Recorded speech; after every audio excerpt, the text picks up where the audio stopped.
ईशवाणी के सभी प्रेक्षकों को मेरा जय यीशु। आज हम चिंतन करेंगे विनम्रता पर।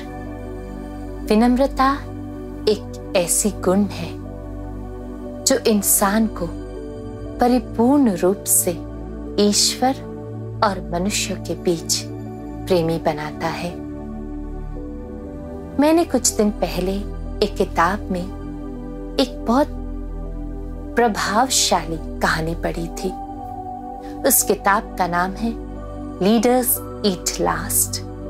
उस किताब में एक डिफेंस के अंडर सेक्रेटरी की एक बहुत ही प्रभावशाली जीवन घटना का विवरण दिया हुआ है।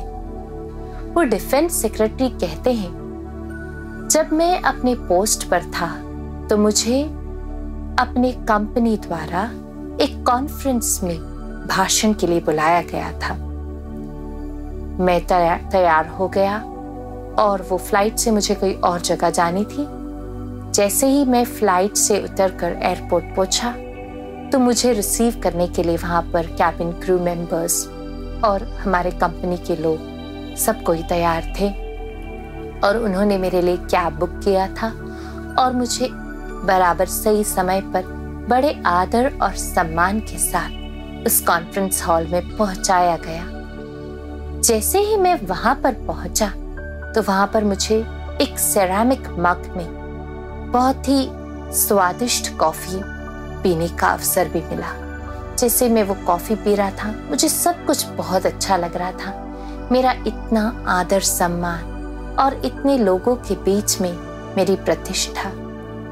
उसके बाद कॉन्फ्रेंस एज यूजुअल खत्म हो गई और सब कुछ खत्म होने के बाद मैं वापस आ गया। इसके ठीक 1 साल बाद मेरा रिटायरमेंट हुआ और फिर मुझे न्योता मिला इस कॉन्फ्रेंस में भाषण देने का। इस बार मुझे खुद फ्लाइट टिकट बुक करना पड़ा, पर क्योंकि ये इतना इम्पोर्टेंट कॉन्फ्रेंस था मैं इसके लिए तैयार हो गया।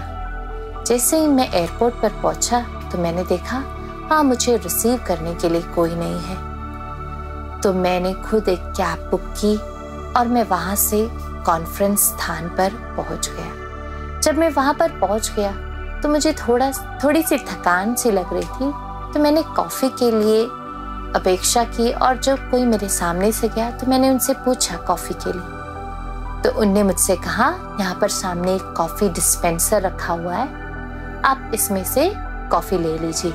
बगल में प्लास्टिक ग्लासेस थे, मैंने एक ग्लास उठाई, डिस्पेंसर से कॉफी ले ली।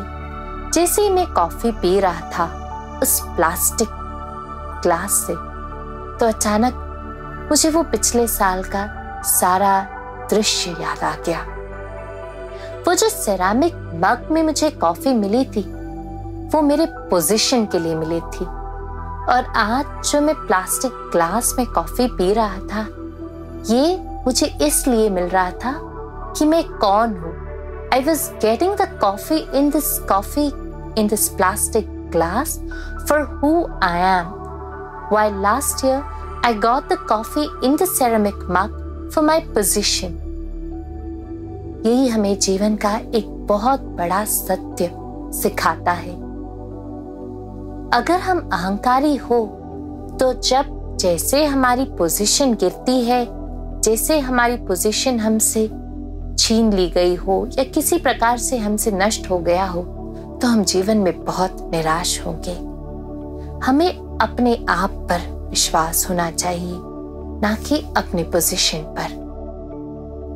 मैंने एक बार इंदिरा नूई को अपनी जीवन की एक घटना के बारे में सुनते हुए कहा था। जैसे ही उन्हें पेप्सिको का प्रेसिडेंट बनाया गया वो बहुत खुश हो गई और वो दौड़ते हुए अपने घर चली गई और वो अपनी मम्मा से कहने लगी, मम्मा एक बहुत बड़ी खुशखबरी है।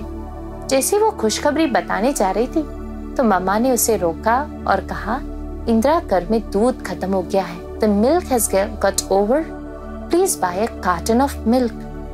तो इंदिरा सोचने लगी, मैं पेप्सिको की प्रेसिडेंट दूध लेने बाहर जाऊं?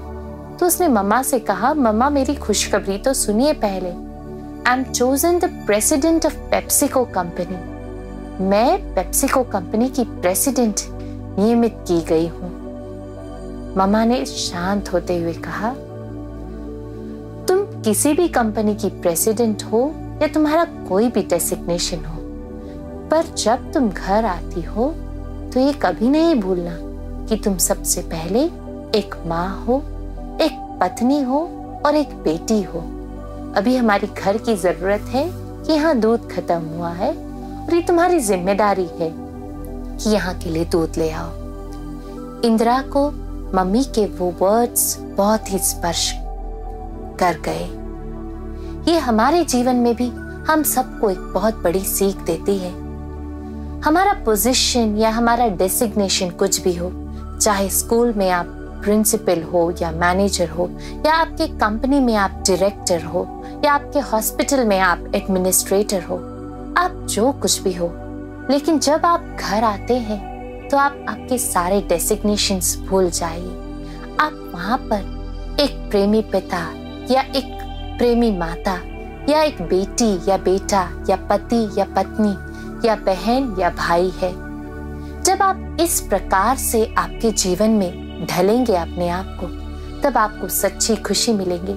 आपके परिवार वालों को आपका प्यार का अनुभव होगा और वो जो प्यार आपको देते हैं आप उसको भी सही तरीके से अनुभव कर पाएंगे।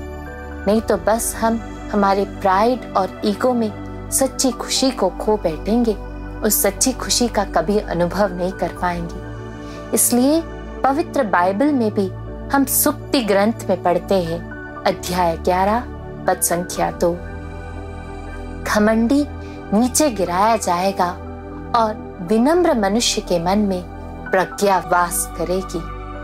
विनम्र मनुष्य के मन में प्रज्ञा वास करेगी।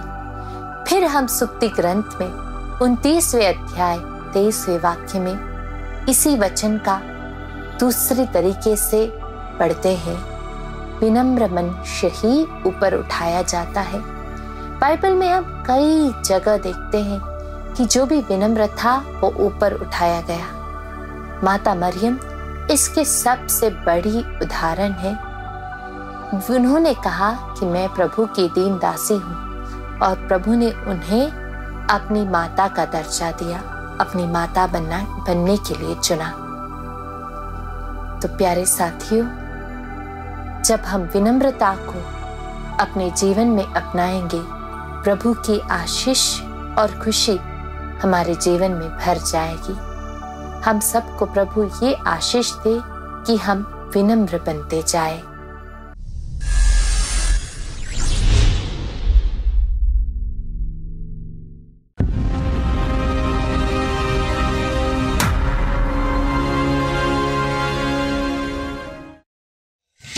For latest videos and updates, like, share and subscribe.